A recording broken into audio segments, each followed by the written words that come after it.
Hello, I'm Dan Coates.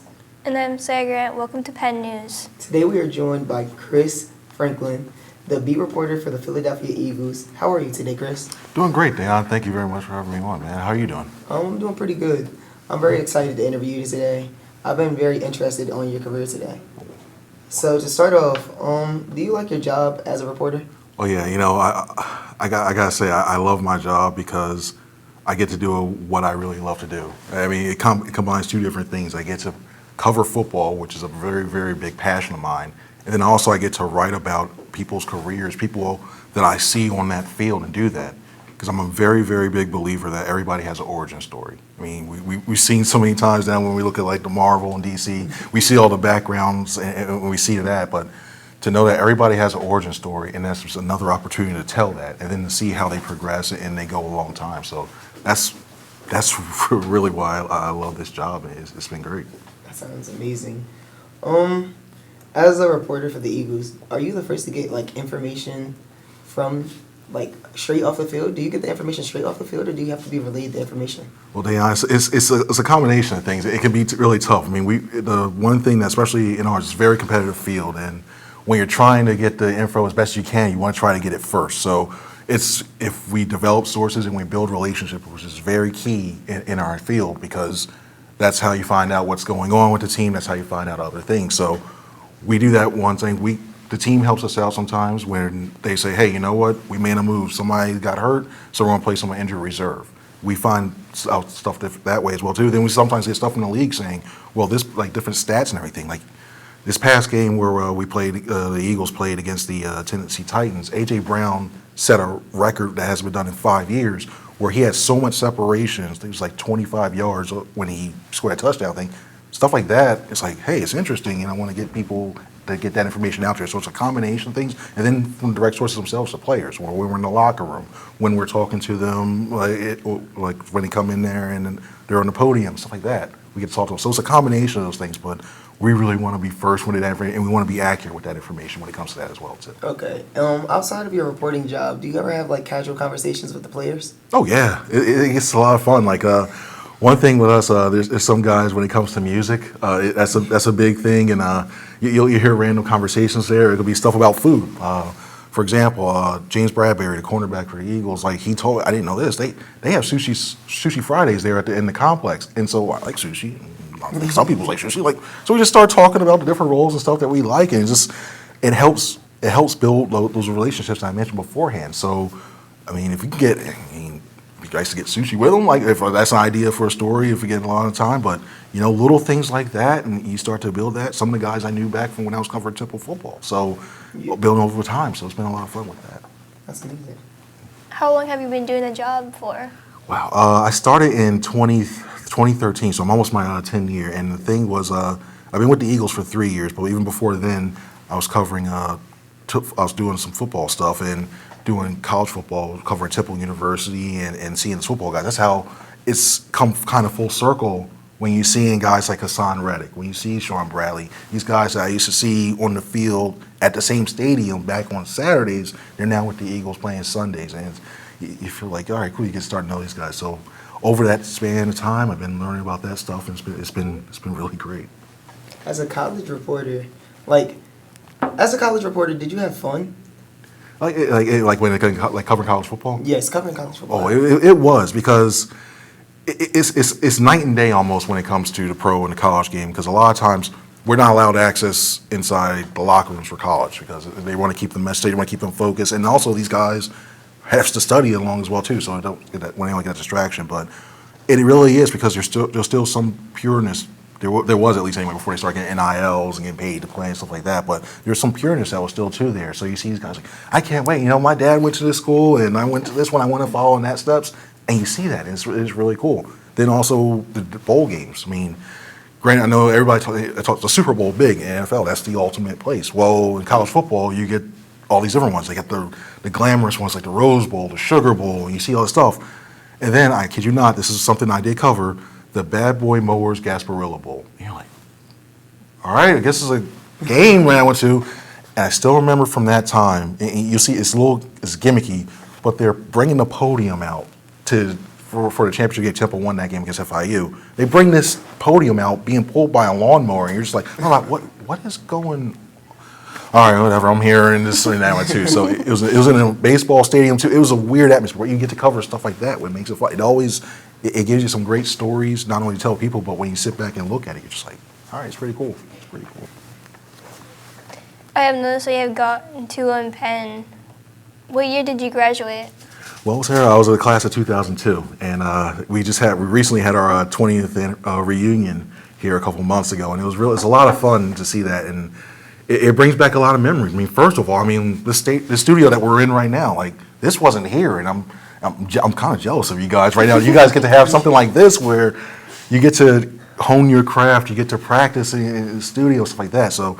But yeah, we still had to go through the same things, trying to get from the N to W's over in like 5 minutes sometimes. And you guys have the extra one now with the driver's ed building. Now you guys got to get over that. Yeah, we didn't have that, but because it was a lot less. But overall, I mean, I look at my time at Penn. It was a lot of fun. Met a lot of great people, a lot of great teachers.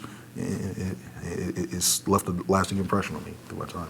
Touching more on your time at Penn, do you have any more strong connections from when you came here? Oh yeah, it's fun talking. I still talk to a lot of people. I still talk to people every day now who went to Penn. There's some people that I still talk about. I still get people who I went to Penn on. It's kind of cool with this job that I have now. I hear from people that I haven't heard from in years. Like there's people I sitting there in the reunions like, hey, what's up? What's going on with the Eagles? Or what's doing this? Or what's doing this? Maybe get the occasional, hey, can you get me tickets? Which I can't do that. Sorry. No, but yeah, when it comes to that, but a lot of times it's really a lot of fun. Like when it comes to those connections and you talk and you reminisce about hey, remember this happened? Hey, remember this happened? Hey, remember Mr. Cole with the Spam King? And he had the spam and everything collected for the canned food drive and a lot of stuff. Mr. Tenney, don't run down the hall. A lot of these names and a lot of these people you see here is cool. Like Mr. Becker used to teach here. I remember when he was a player and he was a class he was a year after me. But you remember all these people and just being here. Especially a lot lately, it's come back with a lot of flood of memories, a lot of good times here. Have you done any football-related activities here? Yeah, I played football here for 4 years. I started with freshman ball and went all the way through there. We had success. The one thing I really wish and look back is I wish we brought a state championship back here. I mean, we've made the playoffs 2 of the 3 years. I mean, I still DIA. Why'd you guys last time? How I 8-2, but it's a whole other story. I don't get that.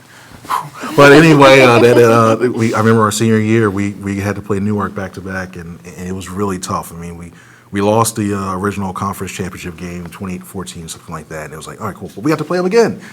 And we lost 6-0, 7-0. That still eats at you every time.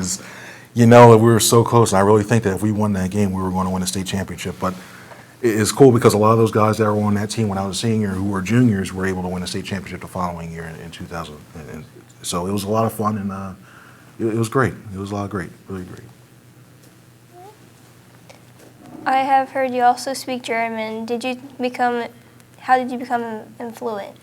Well, it was fun because in middle school, I grew up in Philadelphia, and then I moved down here. And when I was in Philadelphia taking middle school, I took Spanish for 2 years, and it was like, all right, I took that out. I've done that before. I don't want to go to intro, but then I didn't want to take French again as well too. So I'm like, you know what?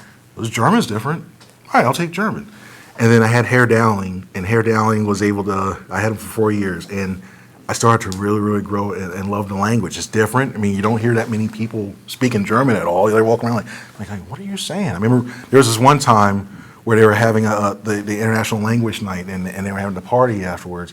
And then it's like, hey, can you read this announcement? Because I did morning announcements. So I'm reading the announcement, and I'm speaking all German. And then everybody come outside. I was like, what happened? Like, did we get taken over? What's going on? So you see stuff like that, and it's a fun language, and it's different. I still want to go to Germany one day because it's the sites and everything, and use it more. I mean, the NFL has a game now over in Germany, so if the Eagles go ahead and get picked to play that game, I'm going to be so happy if that happens. But German's a fun language. Okay, and do you have any fun times speaking German? Oh yeah, there's times where I'll just like to mess with people. Sometimes I'll just walk by and just say something. And I'm like, what are you saying? What's making this funny? Because it's as you guys know, I like just have fun as much as I can, be a goofball at times. So when you see stuff like that, and you get to do wait, what? Huh? What are you doing? But sometimes just practice stuff, just say it and all that stuff. So yeah, it's a lot of fun. It's a lot of fun. If you were able to learn 2 more languages, what languages would you learn? Ooh. I'd try to retake Russian again. I took that in college, and it's so difficult because you not only have to read right to left, you have 26 letters, and then you have 6 more symbols that have sounds with it.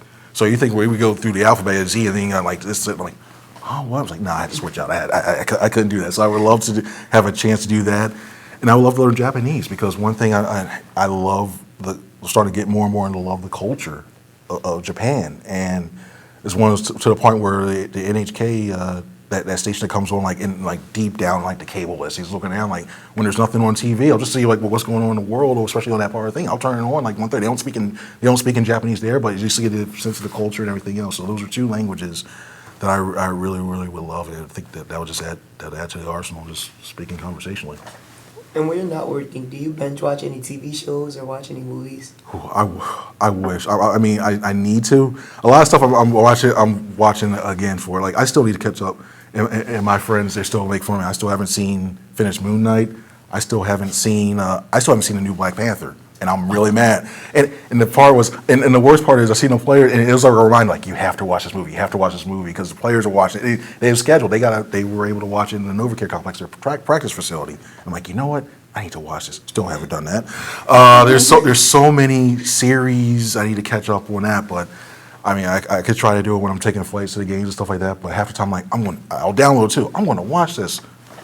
Sleep. So it's tough when it comes to that, but. It's so much.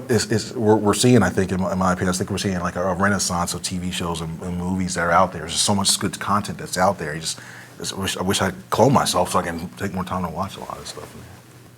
That's great. As in your personal life, do you have any activities that you like to do outside of work? Well, I try to spend a lot of time as much with my family and friends as possible because it's a lot. We work a lot of hours. There's sometimes when we work 60 hours. Like, for instance, those Sunday night games where the recent Sunday night game when the Eagles played the Packers.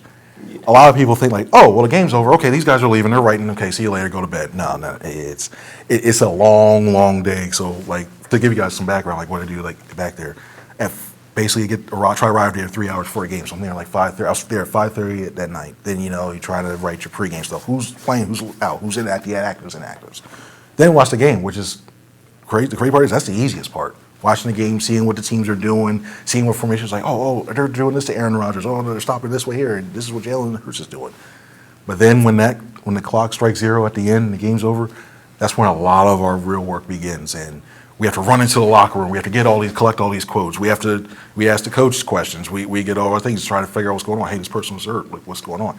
And so, in fact, because I had to write 2 stories after all that is done as well too. So I didn't get home into bed because I rewatched the game to keep it fresh to see if I missed anything. I didn't get to bed till 5:30 that morning. And that's the life of the sports writer. I mean, 1 o'clock games. That's why you hear so many sports writers. Also, you look at the schedule. Oh, we have a 1 o'clock game. It's great because at 1 o'clock, at least we know we get home at like 8 or 9. But when you do all this work and you set up, it makes it a lot of fun. It's like, you know what? I mean, I could complain about it and be doing something completely different, which I've done in the past, but overall, makes it a lot better.